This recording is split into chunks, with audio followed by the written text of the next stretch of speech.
All right, everyone, welcome back to my 90 Day fam. 90 Day was beginning to be a bit of a yawn for me, the original 90 Day, but it's waking me up now, guys. My own relationship was more entertaining than this show recently, but my relationship is no longer. I mentioned it briefly, probably on one of the episodes, but it is no longer after about a year. But I'll be sprinkling little tidbits here and there, maybe relating my own issues with my 90 Day friends from TLC. So I'm going to pull out the couples that really stood out for me in this most recent episode. So we know Jasmine and Gino, and you know how I feel about Jasmine and the whininess of her and their little back and forth can be a little tiring for me. But we find out Jasmine has body issues and she got some plastic surgery, spent over $10,000 that Gino was unaware of for this procedure. She was supposed to be using it for wedding things, but she ended up using it for that. And, he questioned her and she basically said, I have body issues. I don't think that I'm sexy enough. My bottom went away and I felt like I need to get a new bottom for you so that you still find me sexy. But she was basically saying she goes to the gym and does all these things, but she still never feels beautiful. I'm sure, and Gino was like, well, you really didn't need to do that. But this is how she sees herself. And my question is to you is if you have somebody in your life like that that has body issues, what do you do? And they, in a way, self-medicate by getting plastic surgery. That's a very expensive thing that you have to do in order to feel that you have bettered your self-esteem. And so my heart does go out to Jasmine in the way that she feels, and she feels that she'll never be enough. And I feel bad for her. I think most people look at her and see her as attractive.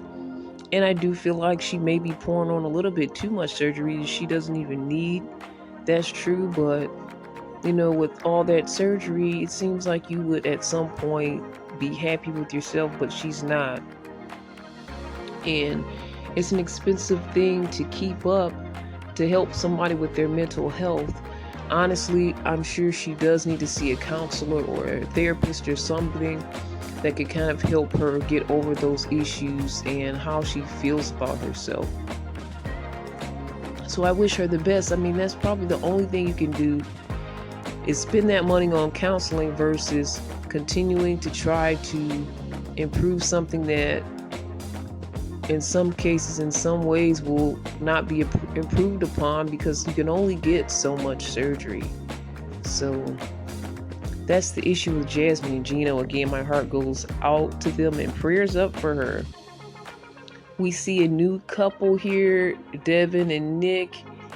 Nick is Korean, Devin is American, and I believe he calls her Piggy as his pet name for her, which may be cute to him, but it may in American culture doesn't seem that nice to call somebody Piggy, and he brought her a little stuffed pig, and it seems a little cute to me, but it can be misconstrued.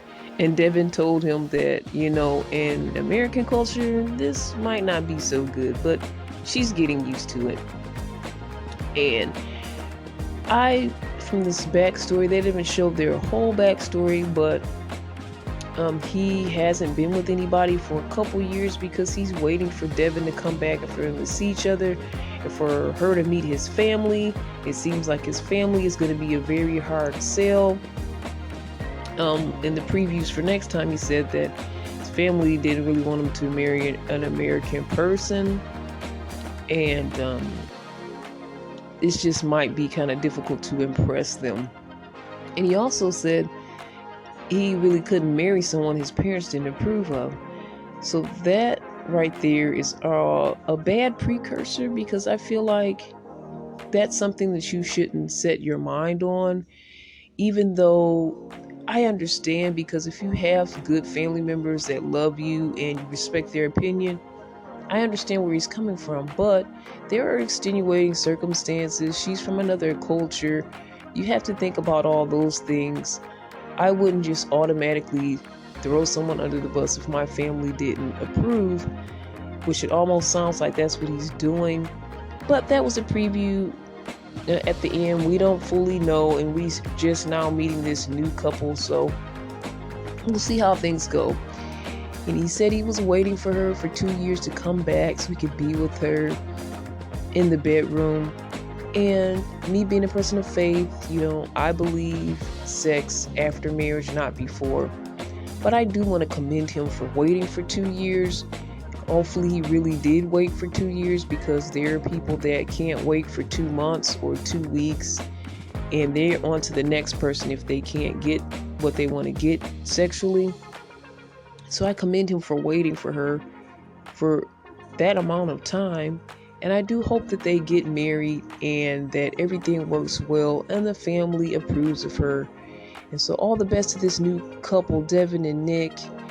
And I'm excited to see what happens next for them. We have Justin and Nikki. We know Nikki is a transgender, and Nikki went back to see Justin in his country. And basically, Justin is not really trying to be sexual with Nikki because they know that they have a transgender status. It seems like Justin is trying to play it safe by, stating that their relationship is more a soul connection and it's not physical. But the truth really comes out, which is what I was thinking in the back of my mind, is that Nikki must be providing Justin with something, because why would he hold on to something where he's not sure if he wants to be physical with this person? And Nikki's getting frustrated, saying, why don't you want to be physical with me? And Nikki finally says, when you need something, I've got you. I'm here for you. I take care of you, basically. So what's going on when I come here? You don't want to be affectionate with me. You don't want to be intimate with me. So I think it's wrong. I think their whole relationship has a lot of issues. At first, Nikki wasn't even honest with Justin about being transgender. And now that everything's out, Justin is still holding on to Nikki. But why? It seems like to get some other type of benefits besides just to love and be with that person. So I don't know what's going to happen with these two, but their relationship definitely seems toxic on both sides. Both parties have made mistakes and done things that I don't think is a good idea for a relationship. It's a bad foundation for a relationship. And it's bad to hold on to somebody under false pretenses. So that's what it looks like Justin is doing. We don't have all the proof for sure, but definitely Nikki hinted at it and told us that Justin is getting a lot of things that he needs from Nikki. And we're not talking about things in the bedroom. Rob and Sophie. So Sophie reveals that she doesn't want kids. Rob is losing it. And Sophie's just so upset that he doesn't understand where she's coming from.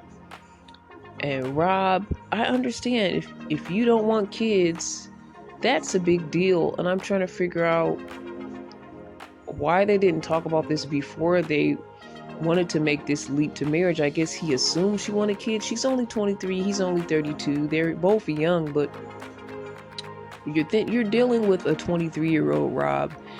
So I'm not going to say she's not mature, but she's still trying to figure out who she is and grow as a person.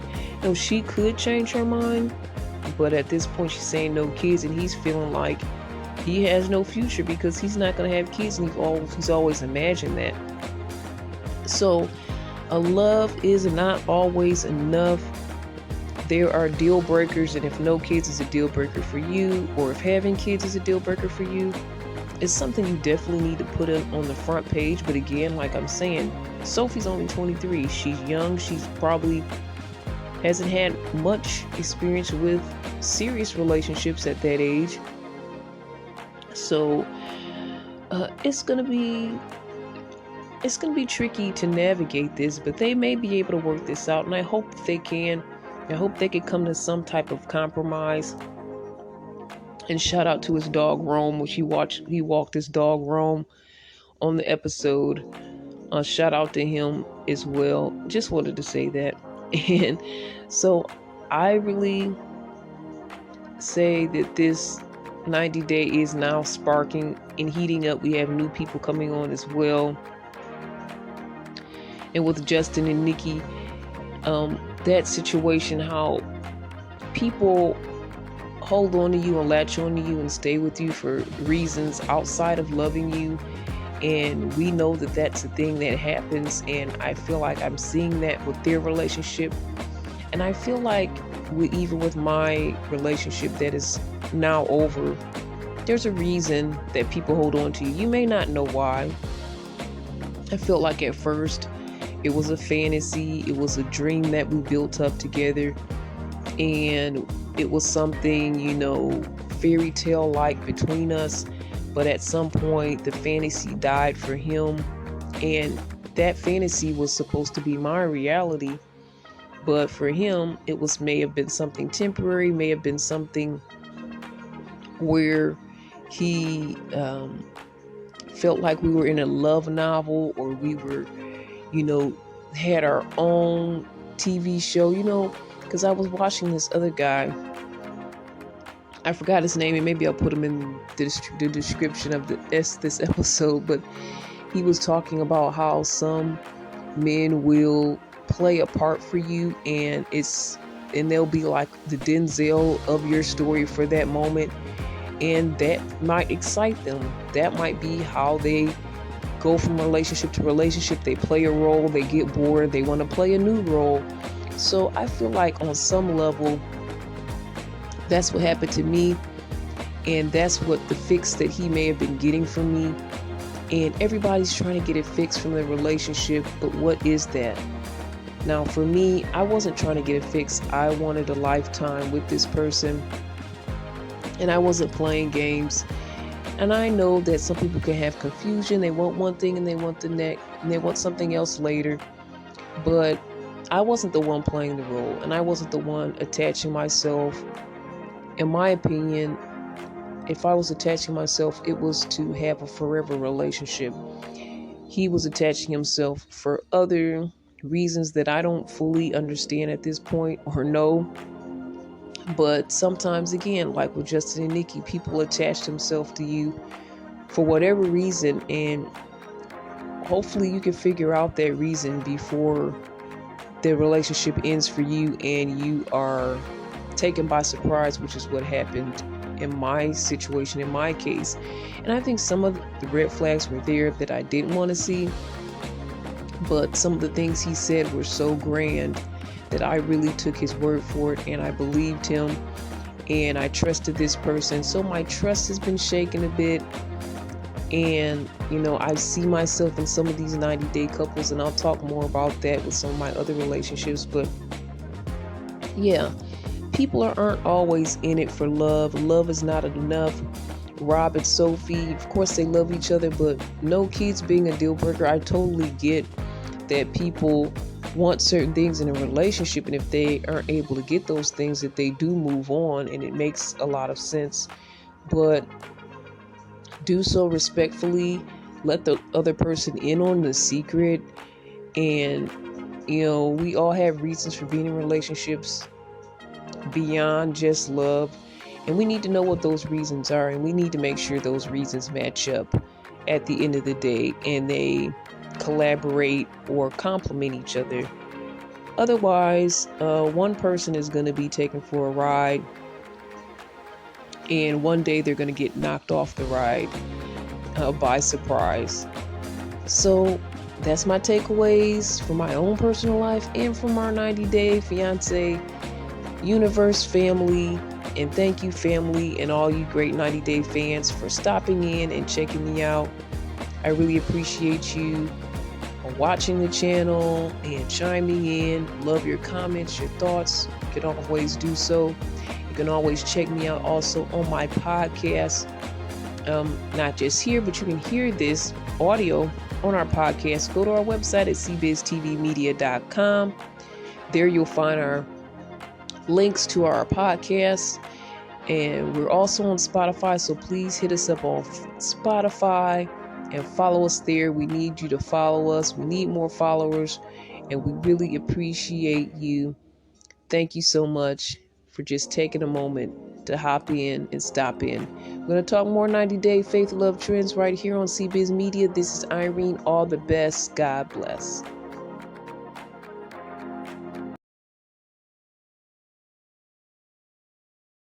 The Friday Hype on LICMC Radio.